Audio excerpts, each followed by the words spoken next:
Well, welcome to Got Clutter, Get Organized, the conversation. I'm excited. It's a new year. We've got all kind of clutter we need to deal with, and especially the digital clutter, which is why I brought in podcaster, professional organizer, and friend, Dana L'Oreal Morales. Hello, Dana. How are Hey, you? Hey, Janet, I'm well. I am well and excited to be here.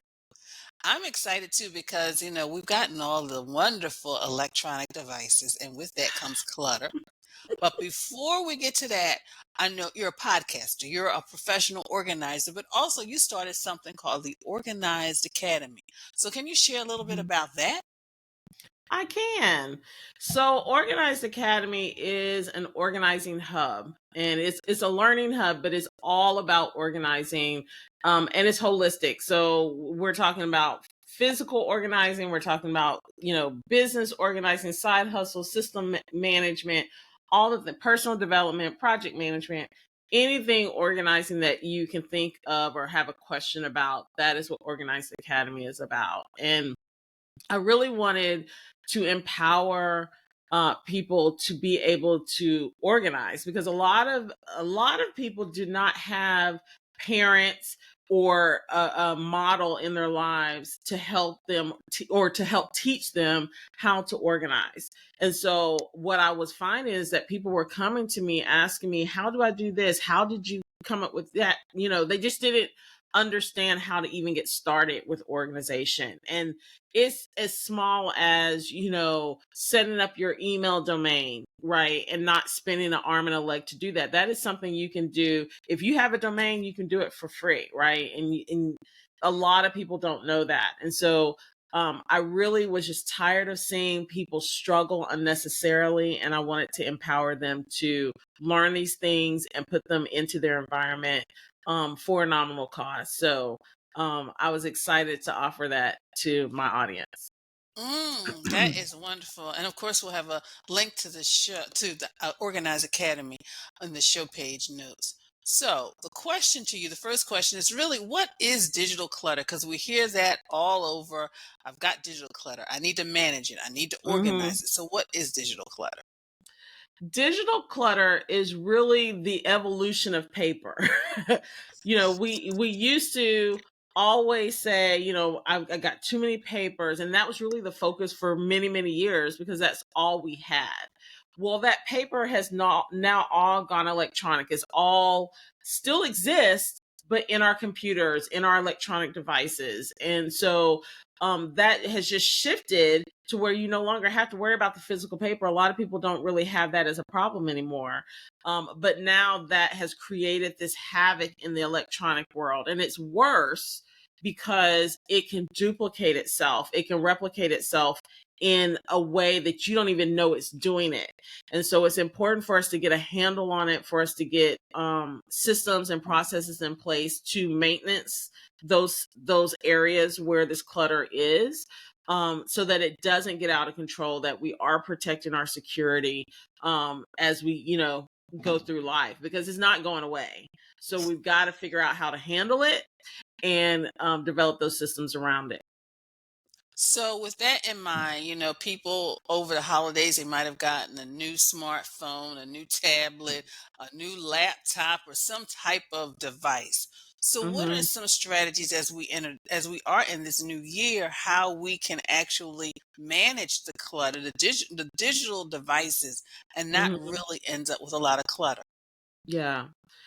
This is a loaded question, Janet, because there are so many different electronic devices in the, Yeah, yeah. you think, like, just right now, I'm like, you have your phone, you have your tablet, you have your laptop, you have your desktop, you have your TVs, Oh, yeah. your you have everything is now connected in some kind of, your watches, all of these things. And so the one thing that I would say is to develop your strategy as far as key pieces of information and how they're coming in. It's really the same processes and the same things we thought about with physical paper. You still need to think about and have those strategies for electronic. So a lot of times I say, first of all, ask those key questions. why do I have this? Why is this coming into my environment? What is this for? What is the goal of this? How do I need to maintain it? How often do I need to access it? Like, all of these questions are things you need to start asking so you can determine what bucket it falls into, right? Because we treat all electronic clutter or stuff is not treated equally.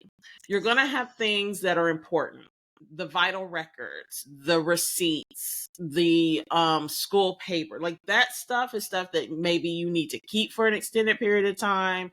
Maybe you need to store it in a secure way or in a specific way. Then you have things like photos. And I know everybody deals with photos, right? You have them on your phone, you have them on your computer, you have them everywhere. You're sharing them in text messages and emails. These things, photos specifically, have a life of their own. Because let's use this example. I think we've used this example before, but I'm going to use it again. So you're sitting there, and you with your friends, you take a little picture. Nobody just takes one. So you took 3 or 4 or 5 to figure out which one is the right one, right? A lot of people don't go back and delete those that aren't right. That's number one. So now you got these 5 photos on your phone, and you're like, oh, I'm going to send them to you. So then you send them to all the people who were in the photo. So now they're all in your emails, right? Then you're like, oh, well, I couldn't send it to you because you're an Android and I'm an iPhone. So I'm going to upload it to WhatsApp, or I'm going to put it in Google Drive, or wherever it is. So this photo is now over in your cloud environment, right? So now you have a backup of that cloud environment. And that backup is going somewhere you don't even know where the backup is. Most people don't. And then you have that backup, you have that cloud system also syncing to your computer or your iPhone, and then, or your iPad. Then you have, once it's synced down, you're like, oh, but now I want to put it here. So you were taking one picture, and it's now like ballooned into this big thing. And so when I'm working with clients and we're trying to get their electronic systems, streamlined and kind of getting through that clutter, it is easy for me to see 10 of the same picture, and I'm like, what's happening here? Like, and most of the time people they're like, I didn't even know, like, that's one example. Whenever you're syncing, for example, Google, right? So you know how you do the bookmarks in Google. And, this was something I didn't even know was happening. And most of us don't. So when you're in and I'm not picking on Google, that's just what I use. So when I'm in Google, there is an option that usually will pop up if I'm in Google on my computer or on my phone. At some point, it pops up and says, do you want to sync these devices? And so at some point I said, yes. Well, I have more than one device. So I have my computer, my laptop, and my phone. Let's just use those 3 as this example. So I said, yes. So it then, it was syncing with that one device, but then I turned it on a different device. So it was syncing there. Well, at some point I went through and I was like, I need to clean up this toolbar. I need to clean up my favorites. And I went in and I saw this folder replicated 3 or 4 times. I'm like, what is this? And it has all the same files in each of these folders. Well, when you turned that syncing on, that's what it did. It created a duplicate of these folders, and they all weren't the same, which was a little crazy. I don't know if it's because I turned it on at one point and it synced it, and then I I don't know. But so I had to go through and clean that up. And so in seeing that, I realized I needed to set a rule for myself. Is this syncing important? Why do I have it on? Do I ever use the syncing? Like, when I use something on my computer, am I really using it on my cell phone? And so I realized, like, no, I'm not. If I'm doing it on this computer, guess what? That's where I need it. I don't need it to sync. And so in my world, I turn that off. Whereas in your world, it may be critical. So kind of setting these rules and understanding how your systems are working together is important, because syncing, everybody's like, oh, I can sync it to my watch. But why do you need that on your watch? Is that really important? So those are some things that just thinking through, sometimes I say features are available to you. Tools make these features and these bells and whistles to attract you, right? And so for some people, it's a necessity. For other people, it's a new, what am I trying? A nuisance. I'm like, what's that word? is a nuisance, right? Because Mhm. it's just creating havoc that you don't necessarily need in your life. Wow. When you were talking, I was thinking you're right. Every device is different. Now, the phone, you've got apps, you've got Hmm. text messages, you got voicemail. And then also, the iPhone talks to each other. And then you've got photos that other people felt that, you know what, you need a copy of this photo because Hmm. that's what I did. I'm like, why have I got a copy? I don't need this. I don't want this.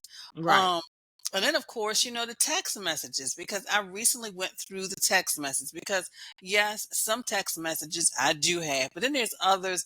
There may be an event, a work thing going on, and you Hmm. just, go back and forth and text people. It's not somebody you text all the time, maybe Hmm. just that one day or one project.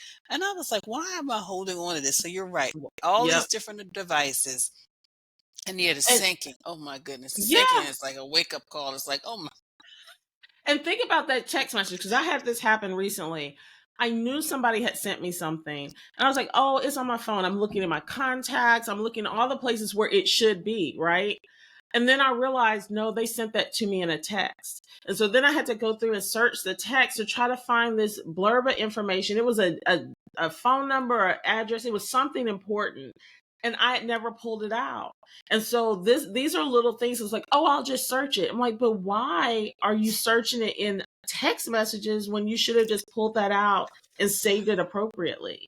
Right. Mm, And we're so busy and so quick. And right now, I think our world we're justifying not being attentive and just the quickness of life. And I'm like, we need to slow down. We need to take a breath and figure out what we're doing, mhm, and why mhm. we're doing it. The notes. How many applications do you have that have a notes app on it? You Mhm, know, and what is your use for each of those notes locations? And so I have rules around where I save certain things and how long it stays there.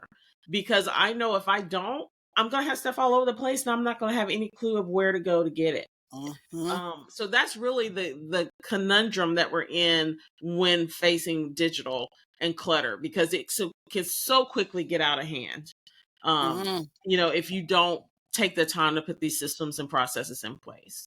And I think that's key. That's key because with the app, sometimes now, because we're in such a digital world, a lot of times, whether you make reservations, this, that, and the other, okay, you got to download the app just so you can really, finish the process. But then that may be something you just use once in a lifetime, but the Hmm. app is still on your phone. So you're right. We have to Yeah. make the time to slow down and just Slow kind of it go down. through Yeah. and get rid of stuff. So Dana, with all that you do, because you're a wife, you're a mother, you're a businesswoman, you're Mm-hmm. organizer, you're a podcaster, you're this, you're that. How do I'm you tired. you're tired? How do you stay organized? How do you manage your day? Is really I set rules for myself, and I'm gonna be fully transparent here.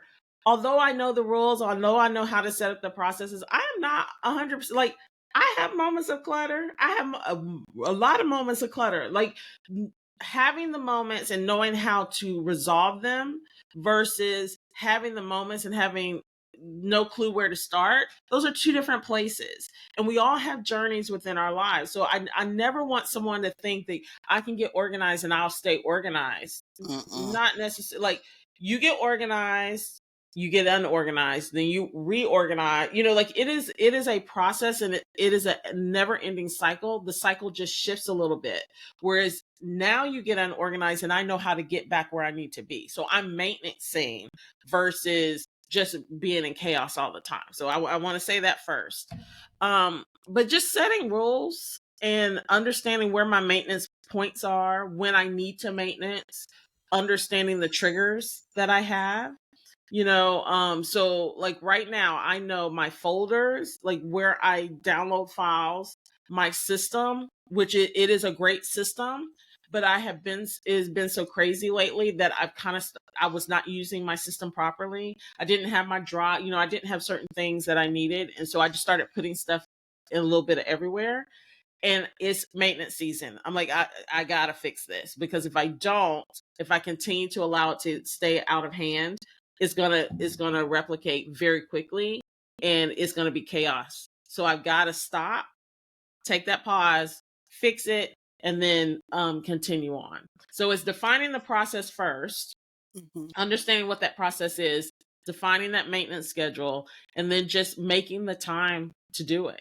And that time could be 15 minutes, right? If you have a system in place, it may not take me long to resolve it, but just understanding when I need to put this in place and when I need to really trigger it and set the time on my calendar and make it important. And I'm glad you mentioned that because, yes, sometimes people think because we are organizers, our houses are super neat. And we have busy seasons just like everyone else. I mean, at the time of this recording, I already had a 7 a.m. meeting. Mm-hmm. My last meeting ends at 10 p.m. So Mm, Janet's got a long day. So yeah, there may be things where I just put it here, there, just to keep going right. through from meeting to meeting, from this to Mm-hmm. that.